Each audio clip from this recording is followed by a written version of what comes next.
to the Sports Science Dudes. I am your host, Dr. Jose Antonio, with my inimitable co-host, Dr. Tony Ricci. If you have not subscribed to the show, make sure you hit the subscribe button, hit the like button as well. And we have a bunch of shows that are there, so a lot of great guests. And today we have a special guest. It is Corey Peacock. Dr. Peacock is currently serving as the head performance coach and sports scientist at the Kill Cliff Fight Club. Yep. In this role, he's responsible for providing the strength and conditioning, physiological analysis, and injury prevention methodologies for some of UFC's elite mixed martial arts fighters. Dr. Peacock works with top combat fighters, including Michael Chandler. He's a total badass. Kamaru Usman, another one, to name a few. Actually, he's worked with quite a few. Corey is also professor and department chair in health and human performance at Nova Southeastern University in Davie, Florida, where he works alongside sports science dudes, myself, and Tony. So, hey, NSU, home of the Division II national champs in basketball. How about that, everybody? Isn't that crazy? First time proud of that. That is so crazy. Look at the basketball tournament now as well. You got Miami in the Final Four, you got FAU in the Final Four, and you have Nova winning Division II.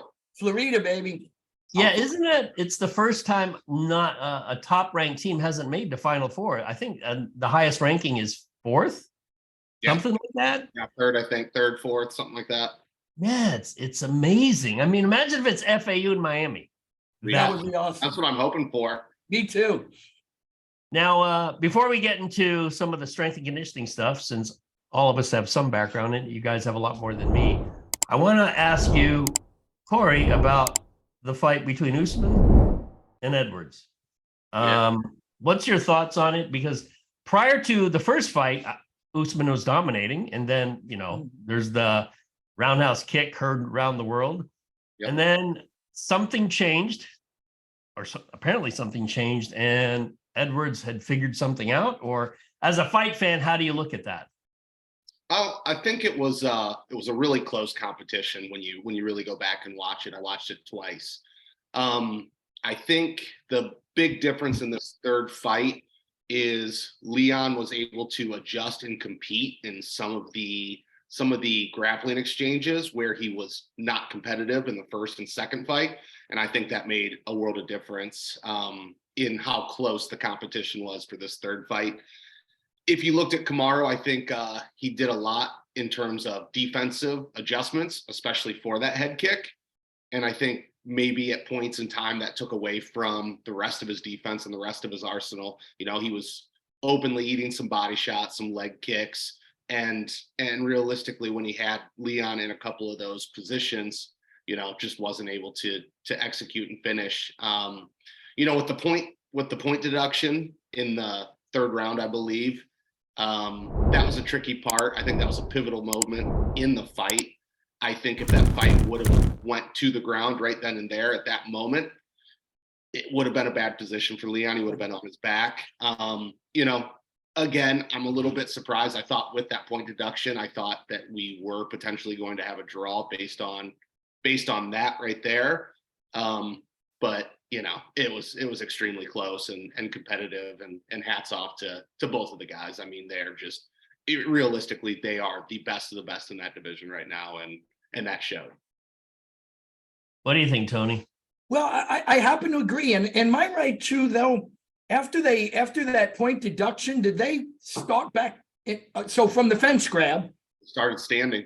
There was Usman had pretty good control, right? At that point, I think he had two wheels locked in. I think he had a double on him, right? I don't remember exactly. Yeah. And I think how do you not start it back there? That's the only thing that's a little bit confusing to me about it.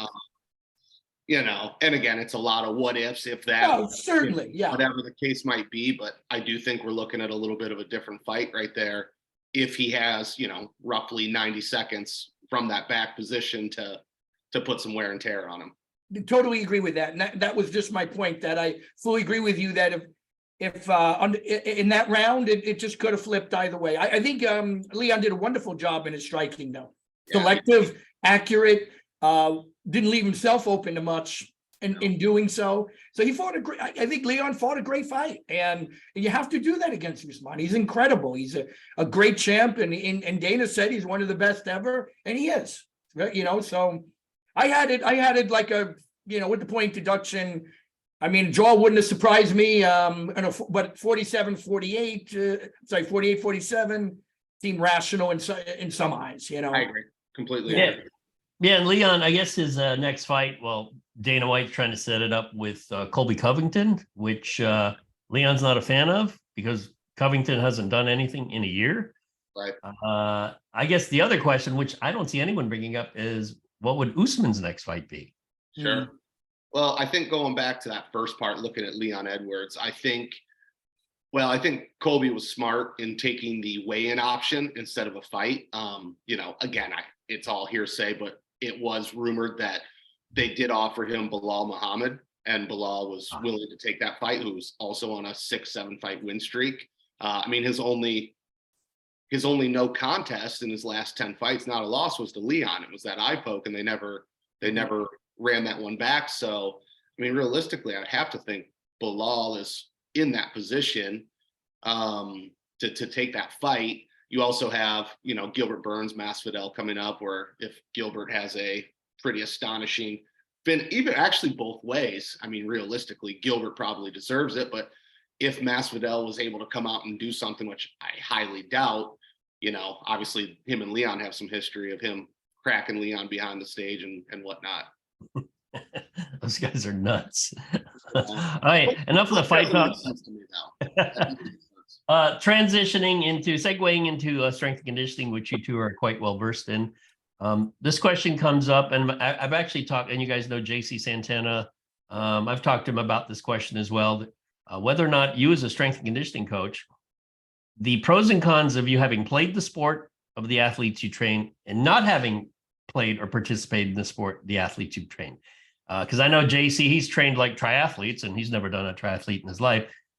But he says there's an advantage to not having played the sport because you have a completely open mind about what you can do with that athlete, versus if you did the sport, you already put yourself in a box and say, well, this is what I've done. This is what I will do with your athlete. So Dr. Peacock, you first, because you train MMA fighters, but your experience is actually playing football. I have a couple of different thoughts about this. Now, if we're looking at that private sector where JC Santana works, where he's working pretty much one-on-one, I kind of understand where he's coming from. I get that idea of like having an open mind, not really falling into the norms and the cultural norms that exist within certain sports. Now, I think if you're going into, the professional sports world, team-oriented sports, I think it's very beneficial to have some form of experience with that sport, just so you understand kind of what the standards are. there are just certain things that exist in sports, I want to call them just like cultural norms that exist in sports that have been around for 100 years, and they're not going away. So if you don't understand that, then you're really behind. Look, let's take something like hockey, for instance. Hockey does a lot of cycling. There's a lot of cycling that exists as soon as guys get off the ice following the game. This is part of the culture of hockey. Whether or not that's necessarily beneficial, I don't know. I think there's other ways that you could probably elicit some of the responses and accumulate some of the load and the adaptations that you're trying to get without putting them on a stationary bike for 45 minutes to 60 minutes at 11 p.m. in the locker room right after a game. But again, you also have to think about your position as a strength and conditioning coach, answering to the position coaches, answering to the head coaches. And if you're not following that sort of template that maybe they followed as a player or whatever the case is, I think you're in a bad position. In my specific case, like you said, I was a college football player and spent quite a few years coaching college football strength and conditioning prior to that transition into MMA. I think football is one of the sports it's really difficult to understand what you're walking into if you haven't done it. Being a strength and conditioning coach, walking into a room of 100 type A alpha males, nothing in that CSCS book is going to prepare you for what you're walking into. Nothing's going to prepare you for what happens when the skill coaches, the offense and defensive coordinator and the coach come in and the things that they're expecting to see in terms of how your programming goes. So, I think there's definitely a benefit to the coaching persona when going into those scenarios, understanding what's sort of expected. But to answer that question, I think you can be effective not playing the sport. I would hope that, based on my, almost decade now in combat sports, that, I've gotten pretty good at this, but I had no experience in combat sports prior to doing this. But there was a big learning curve, and there was a long period of time where luckily I had experts like Dr. Ricci and, all the other great people, Chris Algieri, guys like that, I could lean on to really understand. I had a great strength and conditioning coach, Jake Bonacci, that I worked with at the Black Cillians when I first got into the MMA.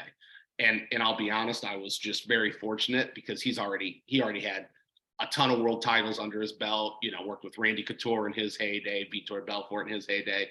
And I think he was a really good person for me to meet, because he was able to look at the programming, look at the things I was doing, and make some adjustments and make me understand why I think I was killing them with volume. I was used to football. I'm used to volume, where these guys are training 10 times a week outside of your strength and conditioning programs. And it was like, it was really just me running them into the ground, me destroying them. and without Jake, I wouldn't have even understood. I just didn't get it. Started to attend practices and things like that, and really picked it up more. I have a question. You mentioned the culture of a sport, and it makes sense that in professional hockey or professional football, or even top level college football, that the athletes have to buy into what you as a strength coach, and even you as whoever the head coach and position coaches are. Sure. And I remember there was a seminar given at our university. I think Steve Orris was giving it, and a student asked this interesting question, and then I'll dovetail it into a secondary question. He said, you have to be large to coach football, be the strength coach. And I guess dovetailing with that, because there's a cultural aspect to it, how would a woman, obviously who's never played football, be taken, in a locker room of a bunch of alpha males who are not, these are not wallflowers. These are guys who were at one point the best in their high school. Then they get to college, they're still among the best. And now you have a female, or let's say a small strength and conditioning coach. There's a reality there. So explain what that reality could be. Well, yeah, I think it's, when we look at that, and again, it's very not traditional, right? We're at a point in time where, if you still look across the scheme of male and female coaches throughout like the NFL and college football and stuff like that, it's probably less than 1%, I guess, would be a female coach if I had to guess.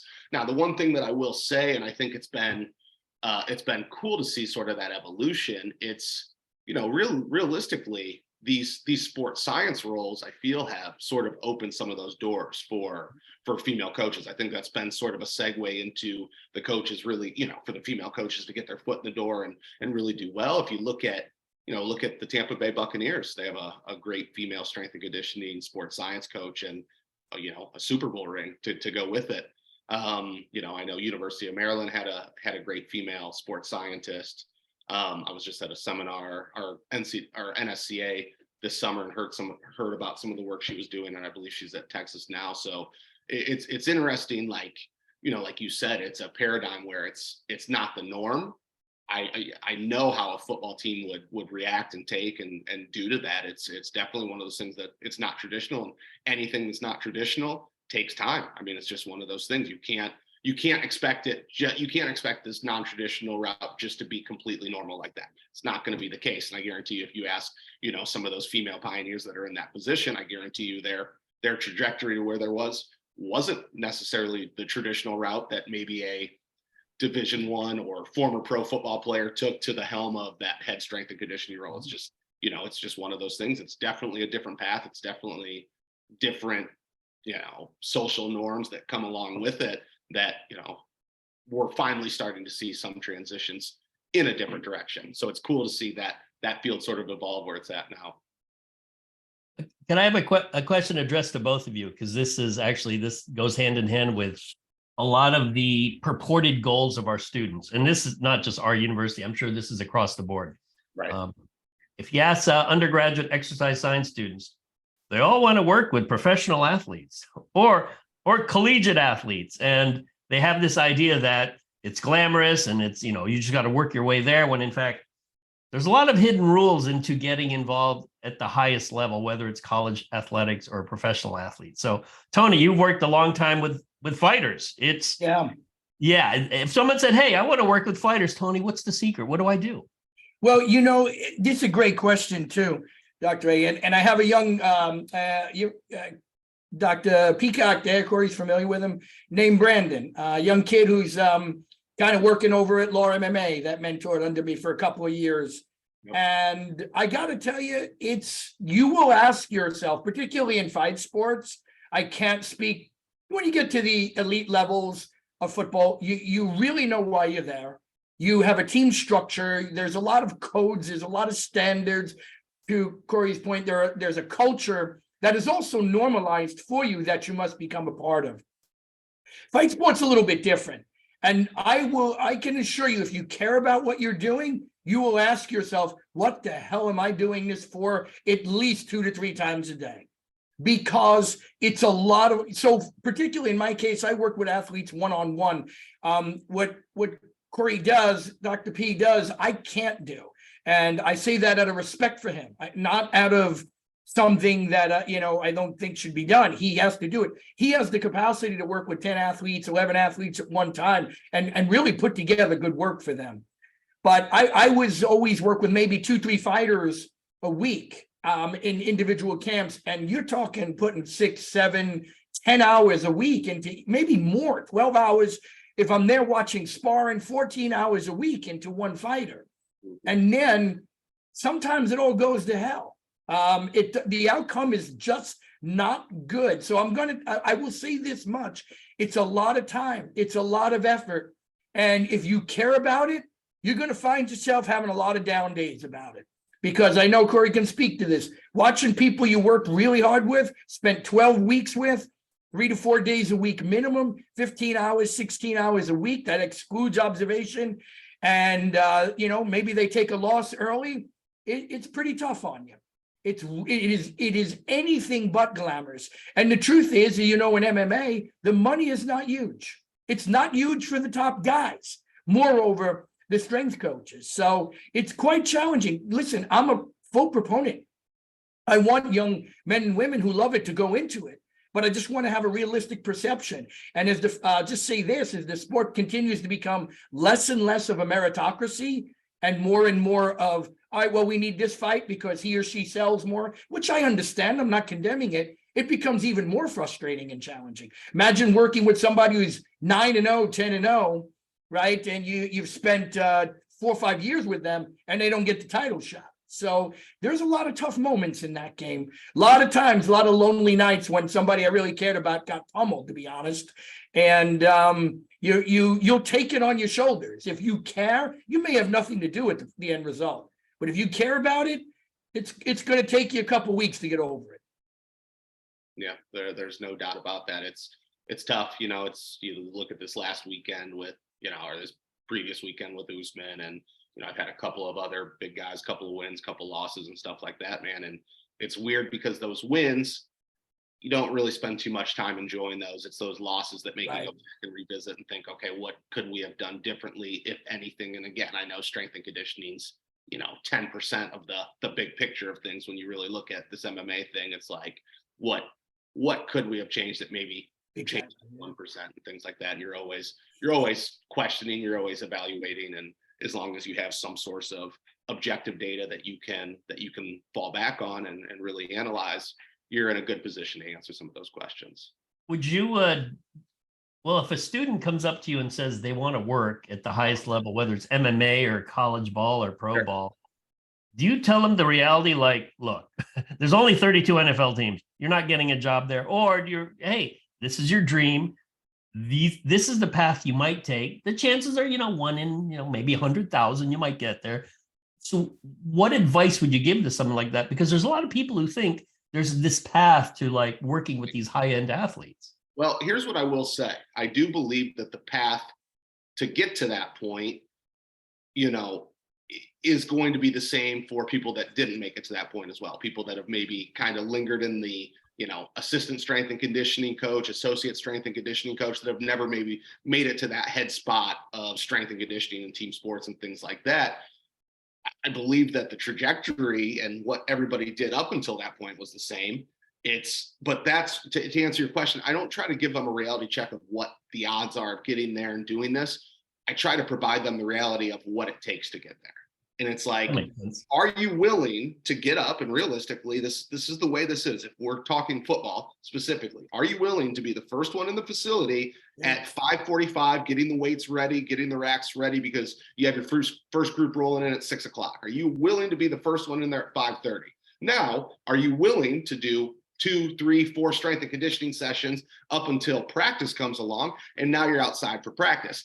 And now you're coming back in and working with the other squad. Like, I don't think people realize that for you to make it in this thing, there's going to be minimum of 10 years that you are the first person in there and the last person to leave in that setting till you start to get some recognition, noticed by the other coaches. And that's the other thing. You're not necessarily being judged on your performance per se. Like, you're being judged on, well, you know, when you have, like, you're finding people that help you along your path. That's the worst thing. You can't be a great strength and conditioning coach and blaze your own path into team sports. You have to find a head coach that buys into what you're doing, believes that you have the abilities to make those changes. And now here's the thing. Guess what? You might be the best strength and conditioning coach in the country. You might have the best program, quote unquote, on paper or whatever the case is.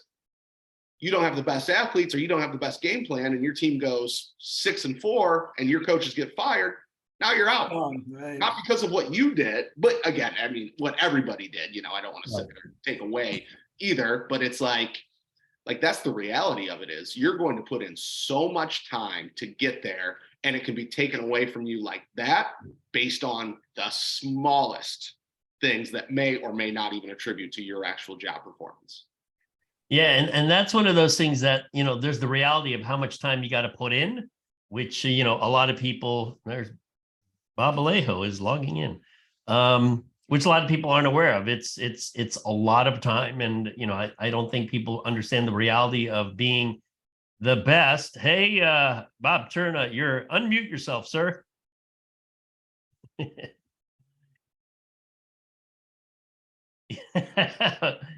Hit the unmute button. Good thing I can edit this. Most people hope I have a mute button. There you go. Man, the myth, the legend. There he is. Well, I'm here, and I only do this because I know Dr Peacock could not carry one conversation and carry the whole program by himself. So you know that, Bob. Like, what people don't know is Bob's my secret source. Anytime I got a question, I just go to him anyway. So right now, I've given 3 of your answers. No, actually, Bob, this is good timing, because this is what we were talking about. And I'll have to post your bio, because it's like as long as the Bible. I'll post it on the YouTube site where we post videos. No kidding. The question was this, and Dr. Peacock and Dr. Ricci gave a good answer, but your experience in this field is, you know, far surpasses any of us. When a student comes up to you and says, I want to be a strength and conditioning coach, but not at the lowest level, they want to work in college or work in the pros or work with elite athletes, they think there's some glamour to it, when in fact it's a lot of freaking work they got to put in. What do you tell them? Well, here's the honest answer to that right now. When they ask me about that and they specifically talk about college, I say, well, what's your intent? You know, I mean, we all got into it, and we're still doing that. We want to help. That's our thing, right? And have a major impact. But frankly, you know, unless you get in a special situation right now, collegially, the impact is a little bit less. And I'll give you an example. You know, the kids I coached at UCLA back in the 80s, they're still in my phone. You know, I can call them. We're in contact all the time because they were there for 5 years. Mm-hmm. Now, you know, they're here and gone. And frankly, I got to say the gratitude has left, you know, in a large capacity. I say to them, if you really want to affect the lives of people, because I think we have to do that. I mean, it's easy to do the sets and reps. When you start affecting the lives of athletes, go to the high school level where you can be a part of their growing up and please and thank you and yes ma'am, no ma'am, you know, that kind of stuff. I think that's critical right now. I don't want to. I think of it more globally now as I'm older too. But I mean, you get a little bit enamored with the logos and the giant crowds and the Rose Bowl and all that stuff. And it's not as if you're guaranteed that at all. But what you are guaranteed is the impact you have on athletes because you're one-on-one with them so much. And then the next question is, where can I have the most impact? And I'm not sure it's at the professional level or the collegiate level. If you're looking for greater impact on lives and seeing these young men and women flourish and grow, it's got to be at the high school level for me.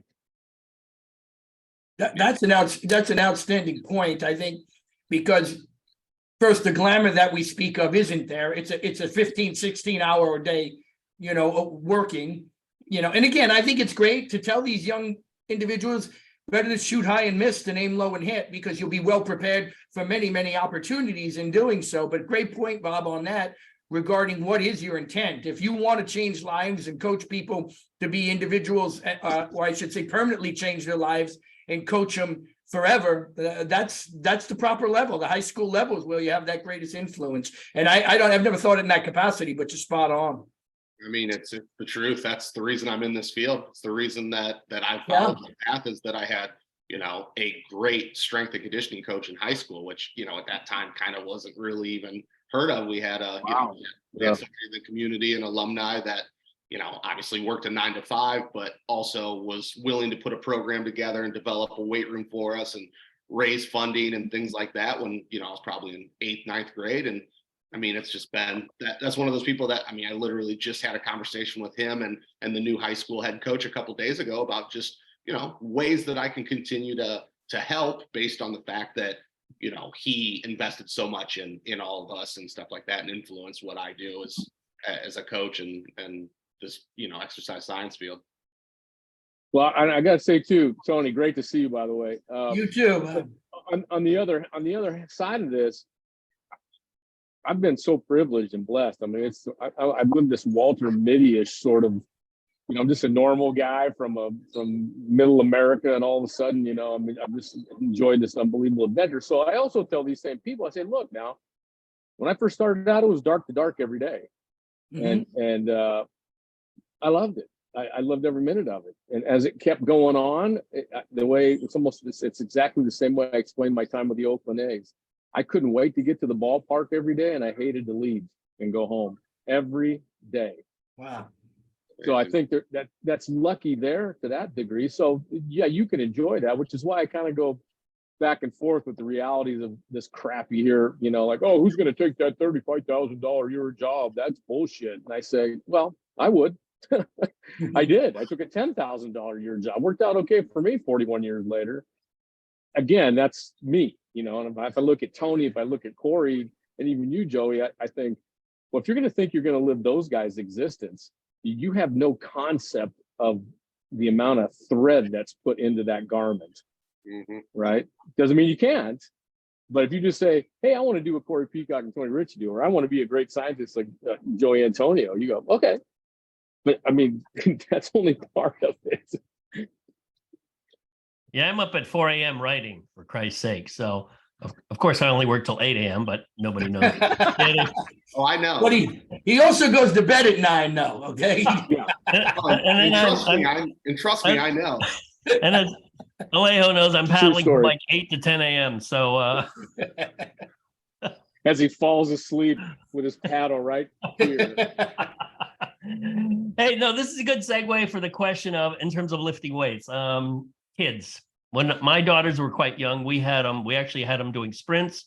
We actually had them doing agility drills. We had them lifting weights. There was actually a place in Coral Springs down here, Bob, where the machines were actually small enough so that kids would fit in them.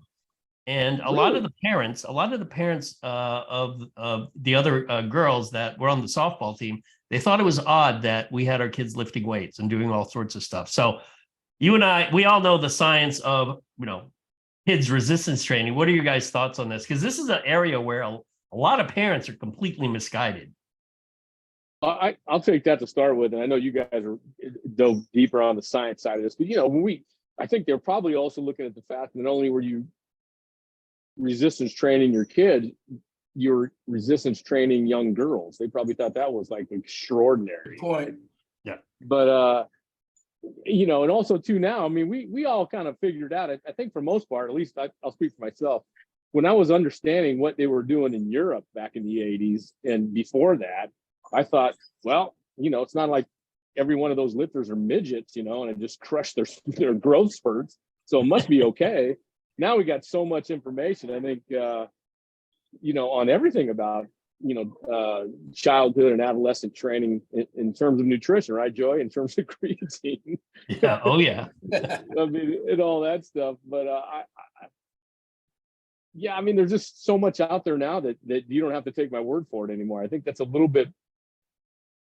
There's a little bit of relief there, because back in the day, I mean, you're just banging your head against it's okay, but there really wasn't anything to point to other than us saying it's okay. Good point. Yeah. Dr. Peacock, what do you think? Yeah, I mean, it's still the same thing to me. It's one of those things that doesn't make sense and has never made sense. I mean, I get it, like, oh, it's going to stunt your growth, this, that, and the other, but just go watch kids out on the playground. Go watch them playing basketball. Go watch them playing football. Go watch the amount of stress they place their body under doing Exactly. things. And if you tell me they can't handle a basic resistance training program, you're out of your mind. Yeah, imagine doing gymnastics at the age of 9, doing an aerial on a balance beam, but dumbbell curls and maybe a little goblet squat is dangerous, right? That's exactly the point. You've had even young kids play full contact football. The forces, the angles at which they're subjected to, there actually is nothing safer at the right velocity, the right load, and the right form than resistance training. Definitely. Yeah, I've I've always thought, like, when you have kids doing push-ups, it's resistance training. You have kids, they go on the monkey bars or whatever they call them now. I still call them monkey bars. Is that okay? I don't even know. It might still have them. It might insult the monkey for all I know. Yeah, they still have them, and kids, they'll climb them, and basically they're doing pull-ups on them. So they're doing resistance training without actually calling it resistance training. So it's just weird, but it's a long-standing, I guess, myth, particularly amongst parents of young kids, that don't have your kids lift weights because it might stunt their growth. Yet, has that seemed to change at all? I mean, I think it has a little bit. I know the gymnastics portions, like with some of these, what would it be called? I guess these jungle gym where you run and jump and then you're in bound. Oh, like parkour or something? Isn't that parkour? Yeah, but it's more like the what was the adult version of that, where they're swinging the ninja, American Ninja. I've seen kids do a lot of that now. Right. Yeah. Yeah. But so that's what used to confuse me was parents talking about heavy lifting. And then so the way I equate that, well, isn't heavy lifting like, 90%, 95% and above, which is like, 2 or 3 reps. Yet they don't mind a kid doing max out 3 push-ups or max out 2 pull-ups. Right. I thought that was unusual. Segueing from kids to male versus female athletes. Dr. Peacock, do you train male versus female athletes differently if they're in the same sport, or you do it based on their specific goals? Well, I'll be honest with you. I have never coached a female fighter. Oh, wow. Interesting. And again, it's just not, I mean, it's just the team that I've always been with, the gym that I've always been at. It's always just been, it's always been male fighters for whatever reason. So I'll pass that off to Bob and Tony. Yeah, I mean, I think it will depend on the age. With younger athletes, I think every young athlete, female or male, can do exactly the same program for the same sport, probably till they're about, 15, 16, because you're just acquiring strength. Mm-hmm. That's the whole idea for me. I mean, the squat doesn't know if you're playing soccer or basketball. I have no idea. So that part's, number one. Number two is it's whatever the athlete needs. I mean, that's what we write programs in terms of need, right? Everything we design is because they need that for the sport. in this case, I think there's some of that, but not at the younger ages. But eventually, you're going to come to the grips with the reason why I wrote that squat program for that athlete is because I need the leg strength. The reason, so on and so forth. So I don't think I would. I mean, I think the research will show that out. Now the research pound for pound and male to female is kind of embedded a little bit too. So you could use some sort of guideline there, but still, it's what does this athlete need? What don't they have? Yeah, that's spot on, Bob. I've trained a lot of female fighters, as Dr. P knows, okay. and I've really enjoyed it. And so a couple of things, exactly what Bob just said. All fighters need the same qualities in order to succeed: biomotor qualities, physical and mental qualities, but they don't possess those qualities equally. So I've trained women who've had incredible endurance in the cage, but they didn't have the power. They didn't have the pop. Others can hit really hard, but they just didn't have the tank. So you assess the qualities for sure. Now, the one thing I will say that where I made a couple of accommodations was in pure female grappling sports, such as jujitsu, and I trained a couple of very high-level women there. And the reason for that is generally they had a disproportionate, naturally more lower body strength than upper body strength. So if you take a look at somebody like Rhonda Rousey, why was Rhonda so successful in the armbar and men are not? Because men have the upper body strength and the technique to work their way out of it, but the disproportionate lower extremity strength to the upper body strength in females was the only consideration where there was a difference in grappling sports, right? Rhonda locked that armbar on everybody because of her hip strength, her leg strength, and females just not having, at that given point, maybe comparable upper body strength to that. So those are the only differences I made, but it still came down to what biomotor qualities do they need most? And let's see if we can augment those, and will that help translate into better performance? That's great, Tony. I've never thought of it like that. It's interesting because, like you said, it's pretty rare now that you're going to see one of the male fighters get caught in an arm. Exactly, Core. Yeah. You can still see a lot of those like judo heavy, like lower body strength female athletes like Kayla Harrison and all of them that are still extremely dominant with those. Right. They stick that bar in there. Nobody, another woman's not getting out. No way. So Tony, a question for you is: does that mean that in the female combative stuff that you'll see more lower body dominant strategies? Because then that would also open up the avenue for a dominant upper body strategy if you could do it. Yeah. No, I think that's a great question, Bob. I think there are multiple factors. I mean, I think the primary fighting strategy is going to be skill coach determined. Unfortunately, in some cases, it might be the skill coach's preference, even if that's not the fighter's greatest ability or capacity. I know Corey has seen that, but he's got a great team, so he doesn't see that. With Henry Hoofton, those guys are superb. But and the other thing too, it could be the discipline in what they grow up with. If they have a large amount of lower body strength, but she grew up as a Muay Thai fighter. Daria Albert is a good friend, a great performance coach, would be a wonderful example. Tremendous leg power.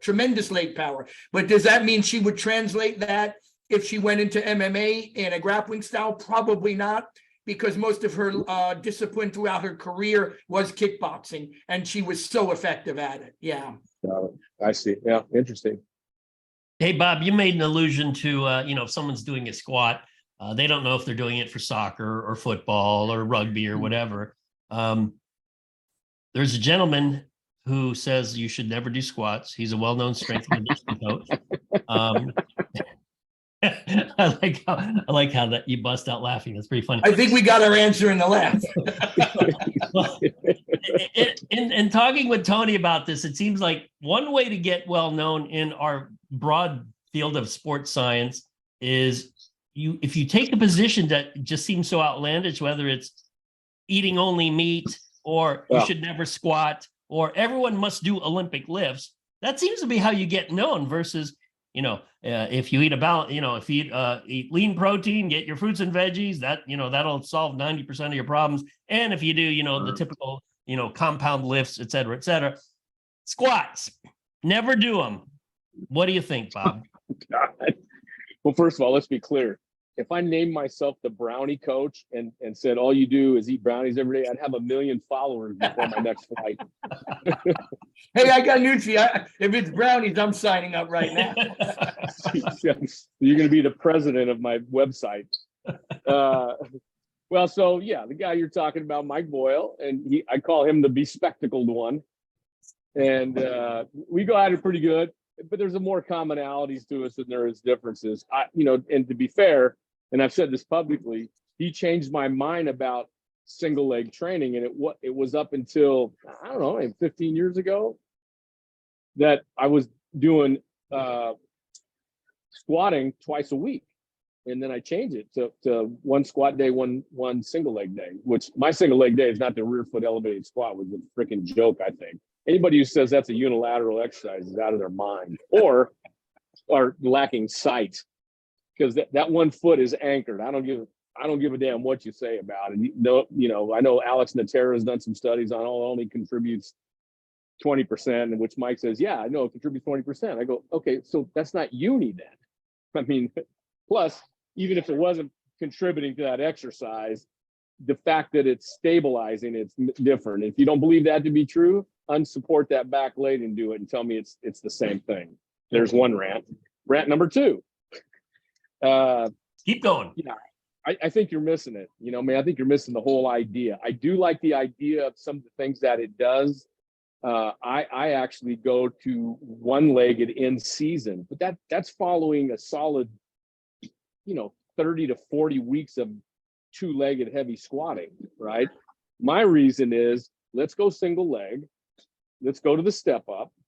And in some places, like with volleyball, I'll go to a quarter squat step up, right? Like only that knee angle. But one of the things it does do is, because I like pulling from the ground a lot, I'll keep that in. And what it does do for me is it takes that load off the back. And there's some, I know it's true. I just don't know what the exact value is.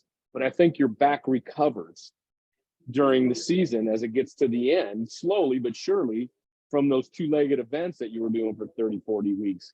And so that's 2 reasons I choose that single leg. But I think you're missing a lot of general capacities by taking that out and just having this fervent, oh, my people haven't squatted for, whatever, then they still get X, Y, and Z. Look, if you look at the top 15 football programs, they don't all do the same thing.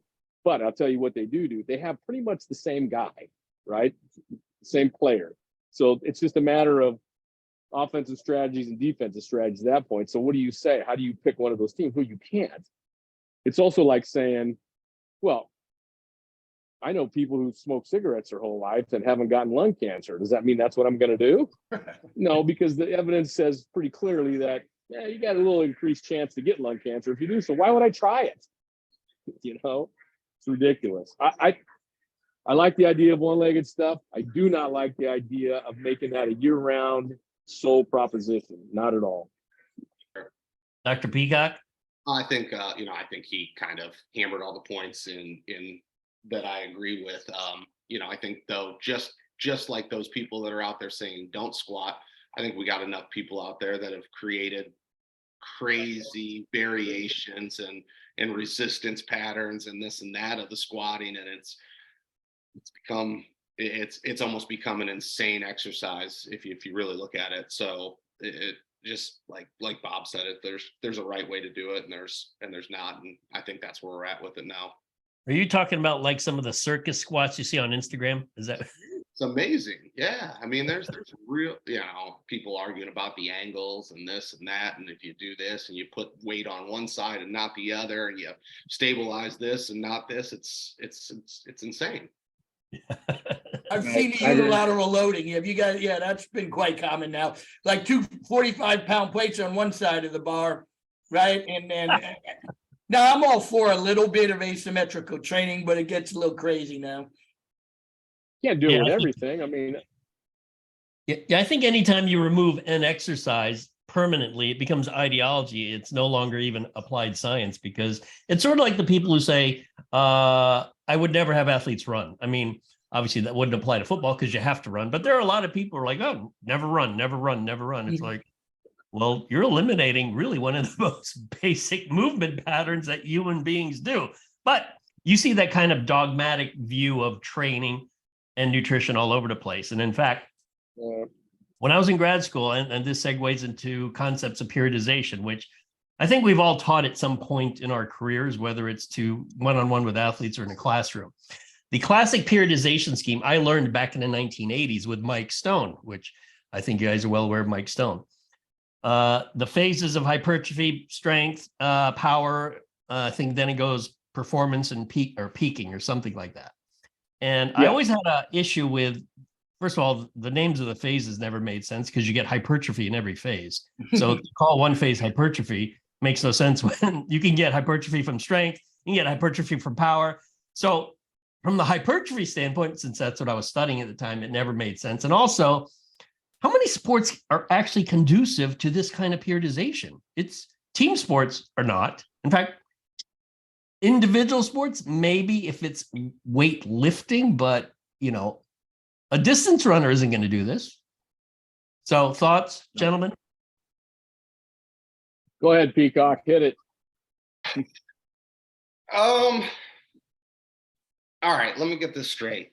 Re-ask that question. Re-ask that question. You kind of lost me there, Jose. You're saying like the general like linear periodization model? Right. Hypertrophy, strength, power, and then peaking. So those four basic phases. It never made sense to me because most sports you can't apply that kind of periodization to, because team sports you obviously can't. The other one is, and my beef was with hypertrophy, when you get hypertrophy in every phase. Yeah. So why is it even called hypertrophy? So I got where you're coming from now. Yeah, I mean, realistically, I don't think there's very many people out there that are following a linear periodization model in sports anymore. I mean, it's too unpredictable. That's the worst part about it, right? I think in any form of linear periodization, your weekly progression very much relies on your results from the previous week and the week before that and the week before that, and doesn't account for things like competition, games, injuries, and things like that. So I think for the most part, I would say most people have gotten away from that, at least in the sporting fields, just based on that.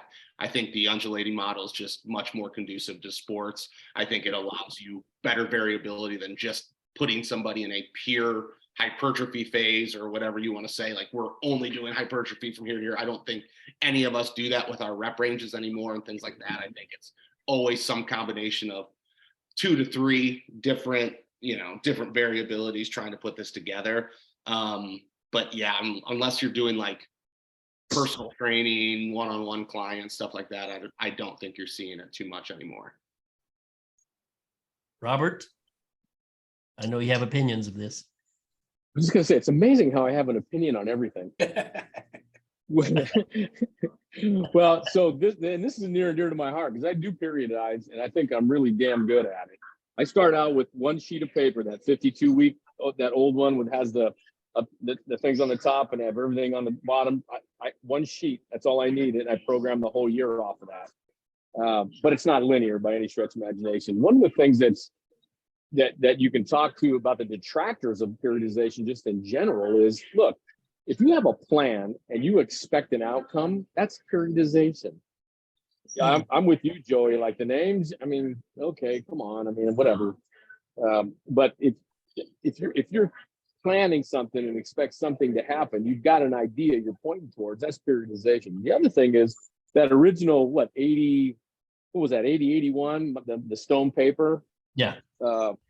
So if you look at it, it says a theoretical model. So he was just saying, I think what he was saying was, and this thing was generated in the body of the paper, talks about essentially not generated for performance, but directed towards recovery and not overtraining to get performance, right? So I like that idea, and I think that's what we're all doing, like Corey was saying. But thirdly, I can't remember the last time I've written anything for hypertrophy. I mean, I don't think I ever have. Yeah. But I'll tell you where I cut my teeth on periodization.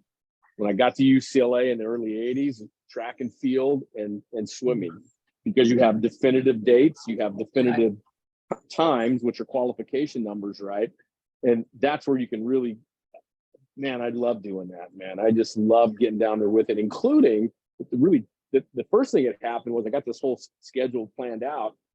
And then your swimmer ends up, or your track and field person ends up qualifying for nationals, like right before the winter. And you go, uh-oh. And then you realize, okay, so now here's what we got to do now. So now you got to think a little bit about the science. And listen, to that whole point about the squats and the periodization thing, if you guys have taught me anything, it all goes back to the science. I mean, if you ever have any questions or doubt, it just goes back to the science. And if you are flummoxed by that, you're in the wrong business. And that's what I feel like these days, more than anything, guys just don't know the science. I think they're just copying stuff and then just saying and lucking out that things happen. But in the end, they don't really understand that. Exactly, Tony. Yep, it's all right there, Bob. I mean, that's where it is now. It's a phone. I know it isn't showing up all that much. Yeah, no, I see it. No science, just right here, right? Yeah, and then for, I don't know about you guys, because I'm not in any kind of category that you all are in, but I find out that, I got the science. It's more common sense than anything right now. I mean, like Joe, you said, you take something out that doesn't make any sense. Yeah, if you eliminate one category, it doesn't make any sense. We're limited with time, just we got a few minutes left. I'm going to ask you one more question. I want to know what you guys think about CrossFit training. Tony, start it off, man. I want to hear it. I want to hear the crunch in this whole thing. Come on, Tony. Okay, so I think I'm probably going to be different in the sense, if you are serious about competing in it, I've always been mesmerized, if you will, or I would say, okay, one of the reasons why I like training boxers just quickly is because there's a lot of conflict in strength and conditioning where one quality may limit the facilitation of another quality. You're doing too much strength. It stops localized muscle endurance. Too much localized muscle endurance work, stop power maybe. So I actually think that's cool. So from a competition perspective, I kind of like watching it.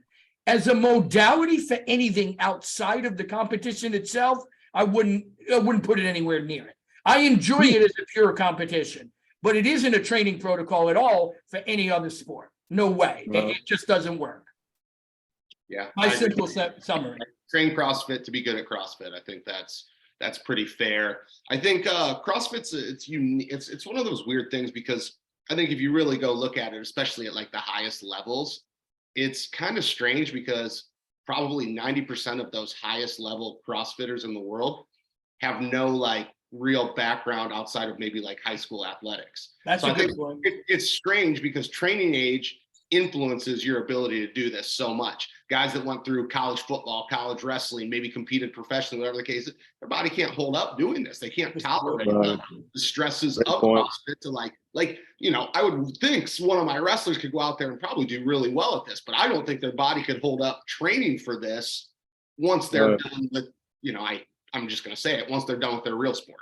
Like, once they're done playing real sports, they have a hard time going into this and competing at this competition-based exercise, whatever the case is. But like in terms of what it is, I mean, it's in my mind, there's obviously some ways to do this that I think could be safe. The concept of fitting some of these things into like 45 minutes and just trying to fit everything in that you can might be good for somebody that only has 45 minutes in the day to exercise. But again, it's, obviously you have to have a certain prerequisite to be able to do this safely. And you need a coach that doesn't just have a crazy certification that thinks throwing burpees and hip thrusts and army crawls and upside down push-ups and hanging from whatever it is, it's just, it is what it is. Train Don't CrossFit. forget the fake pull-ups. Yeah, train CrossFit to be good at CrossFit. That's it. Alejo's laughing. It doesn't hold any place for me, but I mean, let me be Johnny holistic for just a minute. If we're complaining about the fitness level of Americans and this gets you out to exercise and do stuff, then good for you, but it doesn't have any have any place for me and what I do anyway. I mean, I don't see it. And the safety thing too, like Corey, I think we all are in agreement there. But then again, Corey made a good point, or was it Corey? Somebody said, yeah, these guys don't have these men and women that were kind of, I don't know. They just didn't have anything. They didn't play high school or college. And then this is their thing. This is their chance to shine. So, and it's fitness based to a certain degree. So good for you, No, the point you make about, hey, most people don't even work out. I mean, by the year 2030, 70% of the American population will be overweight or obese. So doing CrossFit is not the issue. I mean, people need to move. So, Right. like, Dr. Peacock and Ricci said, I actually like watching it. Believe it or not, I find it I do. entertaining. Me too. Really? Doing as many snatches as possible in 60 seconds. Come on, that's got to be entertaining. Come on. Well, I'm talking about at the elite level, though, on ESPN, not in a localized gym. Like the actual competition is kind of fun to check in on once in a while. It is. Tony, you're an elitist. You're going to look at somebody and say, if you're not on ESPN, I'm not watching.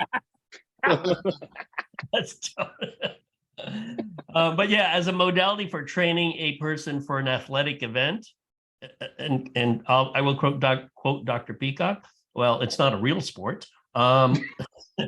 It ill prepares you because you just are doing so many different exercises that it violates one of the principles of exercise training, which is specificity. What exactly are you training for? So, last words, Dr. Peacock, Bob Alejo. I know you're in the airport and you're going somewhere, gallivanting around the world. I am gallivanting. No, nothing. Good to be on with you guys. Sorry I came in late there. I've estimated a different arrival time, but what a pleasure it is to be with Dr. Peacock and Dr. Ricci. We're going to do it again, Bob. We're going to do it again. Oh, yeah, I'm ready. Corey, any last words? I'll just keep your eyes peeled for those Kill Cliff FC guys. A lot of fights coming up. We got Awesome. We got a couple guys in these upcoming. We got 4 guys down here in Miami here at this upcoming UFC card.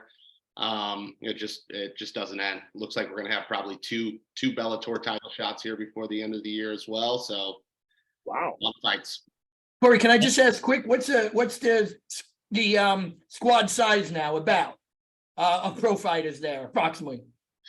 We probably have about 70. I would say. That's I think amazing. we're at about 70. And again, I use the term pro fighter very loosely because you could go around the corner and get a pro fighting card, Right, but fight yeah, behind but you guys don't take in just the guy around the corner, so Right. that's 70 real fighters. Yeah, I mean we're talking the 3 highest organizations in the world. Awesome. One last thing, and I'll let you guys go. The ISSN conference is June 15 to 17 at the Western Fort Lauderdale Beach Resort. I'm sure all of you will there. Hopefully Alejo will make it this year. I hope to see him. I threaten every year because I just get so damn tired of those photographs you send me knowing that I'm home. Well, hopefully you'll make it. It'll be a great time. And gentlemen, thank you. Dr. Ricci, Dr. Peacock, Mr. Alejo, you guys have a great evening.